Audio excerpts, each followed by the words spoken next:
Hello everyone, welcome to another video. ഇന്ന് next ഒരു പ്രൊഡക്റ്റിൻ്റെ റിവ്യൂ ആണ് പറയുന്നത്. വാഷിംഗ് മെഷീൻ ക്ലീൻ ചെയ്യാൻ വേണ്ടി ഞാൻ വാങ്ങിയിട്ടുള്ള പൗഡറാണ്.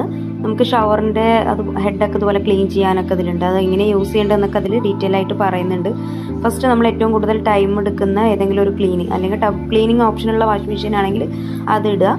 അതുപോലെ ടെമ്പറേച്ചർ പറയുന്നുണ്ട്. ഞാൻ ഇതിൽ ഹീറ്റർ വരാത്തത് കൊണ്ട് ഞാൻ ഹെവി ഇട്ടിട്ടാണ് ചെയ്തത്. അപ്പോൾ അത് ചെയ്യുന്നതിന് മുമ്പ് ആദ്യം വാഷിംഗ് മെഷീൻ്റെ ഉള്ളിലുള്ള അവസ്ഥ എങ്ങനെയാണെന്ന് കാണിക്കാൻ വേണ്ടിയിട്ടാണ് ഇത് ഓപ്പൺ ചെയ്ത് കാണിക്കുന്നത്. ഞാൻ ഓപ്പൺ ചെയ്തിട്ടാണ് ഇതുവരെ ക്ലീൻ ചെയ്തിട്ടുണ്ടായിരുന്നത്. ഇതുപോലെ പൗഡറോ ടാബ്ലറ്റോ ഒന്നും യൂസ് ചെയ്തിട്ടുണ്ടായിരുന്നില്ല.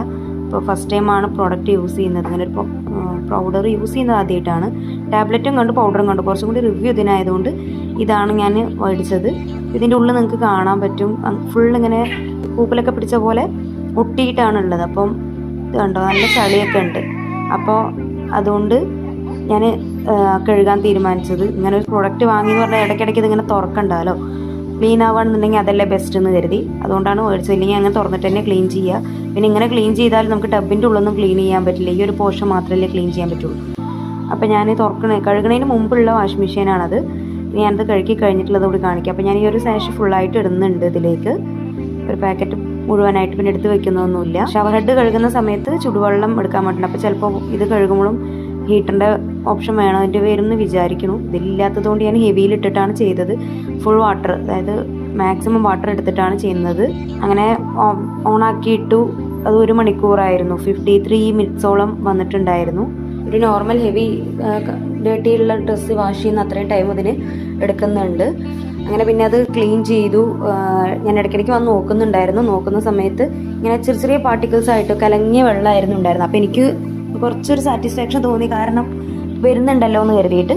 പിന്നെ കഴുകിക്കഴിഞ്ഞ് വൈകുന്നേരം ആയപ്പോൾ ഞാനിത് തൊട്ട് നോക്കിയപ്പോൾ ഉള്ളൊക്കെ ക്ലീൻ ആയിട്ടുണ്ടായിരുന്നു. ഇതിൻ്റെ ഉള്ളിൽ തുറന്ന് നോക്കാമെന്ന് കരുതി തുറന്നപ്പോൾ എനിക്ക് സത്യം പറഞ്ഞാൽ സങ്കടമായി. കാരണം അതിൻ്റെ ഉള്ളിൽ ചെറിയ ചെറിയ ഒരു ക്ലീനിങ് വന്നിട്ടുണ്ടെങ്കിലും ഡീപ്പായിട്ടൊന്നും ക്ലീൻ ആയിട്ടില്ല. അങ്ങനെ അത് ഓപ്പൺ ചെയ്തപ്പോൾ പഴയ അവസ്ഥ തന്നെ, ഒരു പൊട്ട് പോലും പോയില്ല. പിന്നെ ഞാനിത് ബ്രഷൊക്കെ ഇട്ട് വാഷ് ചെയ്യാണ് ചെയ്തത്.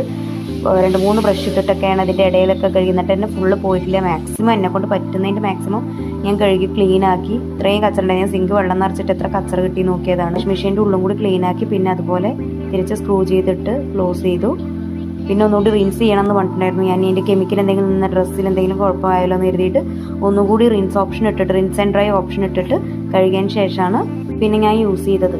വാഷിംഗ് മെഷീൻ നമ്മൾ കഴുകാതെ യൂസ് ചെയ്യുമ്പോൾ അതാടുന്ന ഡ്രസ്സ് കൊണ്ട് അലർജി വരണ്ടാന്ന് കരുതിയിട്ടാണ് ഞാൻ ഇങ്ങനെ പ്രൊഡക്റ്റ് നോക്കിയത്. നല്ലൊരു പ്രൊഡക്റ്റ് നിങ്ങൾക്ക് ആർക്കെങ്കിലും അറിയാമെങ്കിൽ ഒന്ന് കമൻറ്റ് ചെയ്യണേ. ചിലപ്പോൾ ഇത് ഹീറ്റിംഗ് ഓപ്ഷനുള്ള വാഷിംഗ് മെഷീനിന് യൂസ് ആവുമായിരിക്കും. എനിക്കിത് എന്തായാലും യൂസ് ആയാലും ഷവർ ഹെഡും പൈപ്പൊക്കെ ക്ലീൻ ചെയ്ത് നോക്കാമെന്ന് വിചാരിക്കുന്നുണ്ട്.